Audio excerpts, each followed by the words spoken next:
Praise the lord. ఈరోజు దేవుని వాగ్దానము, ఆయనలో మీరు కూడా ఆత్మమూలముగా దేవునికి నివాస స్థలమై ఉండుటకు కట్టబడుచున్నారు. ఎఫెసీయులకు రాసిన పత్రిక 2వ అధ్యాయము 22వ వచనము.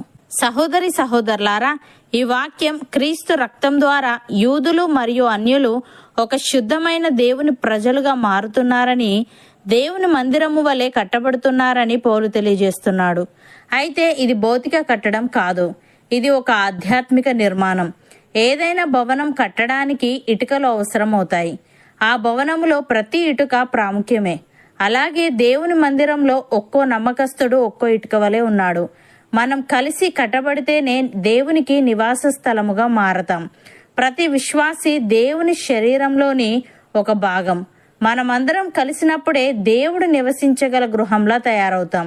ఇది సంఘముగా లేదా సంఘంలో పరస్పర ప్రేమ ఏకత్వం ఉన్నప్పుడు దేవుడు నివసించగల స్థలంగా మారుతామని తెలియజేస్తుంది.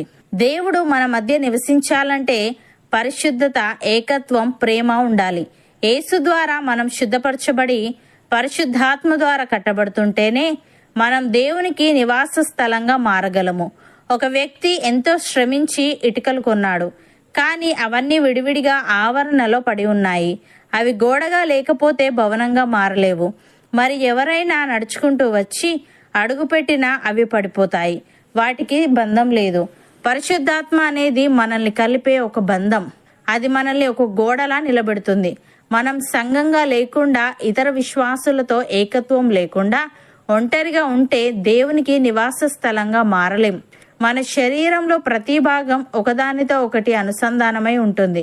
కనుబొమ్మలు కళ్ళకు పనిచేస్తాయి. కాలుకు నొప్పి వస్తే మన మొహంలో బాధ వ్యక్తమవుతుంది. శరీరంలోని ఒక్క భాగం లేకపోయినా శరీరం సంపూర్ణంగా పనిచేయదు. దేవుని ఆధ్యాత్మిక గృహంలో ప్రతి విశ్వాసి ముఖ్యమైనవాడు. నీవు చిన్నవాడివో పెద్దవాడివో, బలమైన వాడివో బలహీనమైన వాడివో, నీవు లేకుండా దేవుని గృహ నిర్మాణం పూర్తవదు. మనం ఒక్కొక్కరముగా మాత్రమే కాక కలిసి దేవునికి నివాస స్థలం అయ్యేలా మారాలన్నది పౌలు ఉద్దేశం. ఇది కేవలం వ్యక్తిగత ఆత్మీయత మాత్రమే కాక సంఘంతో కూడిన ఆత్మీయ నిర్మాణం యొక్క ప్రాముఖ్యతను తెలియజేస్తుంది.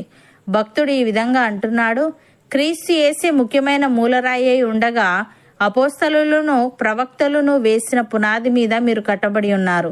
ప్రతి కట్టడమును ఆయనలో చక్కగా అమర్చబడి ప్రభునందు పరిశుద్ధమైన దేవాలయమగుటకు వృద్ధి పొందుచున్నది.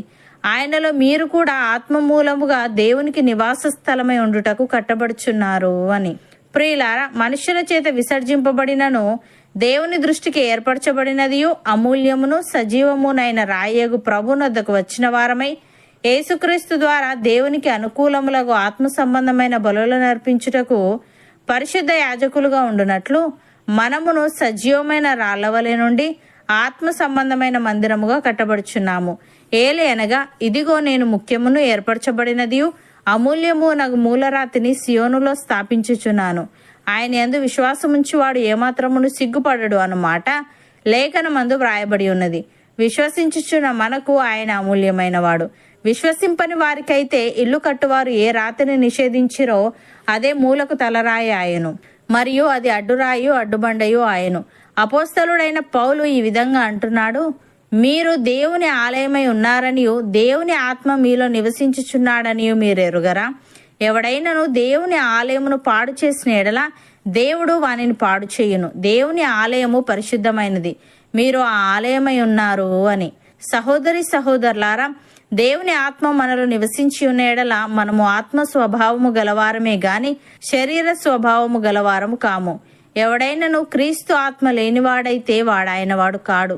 క్రీస్తు మనలోనున్న ఎడల మన శరీరము పాప విషయమై మృతమైనది గాని మన ఆత్మ నీతి విషయమై జీవము కలిగి ఉన్నది.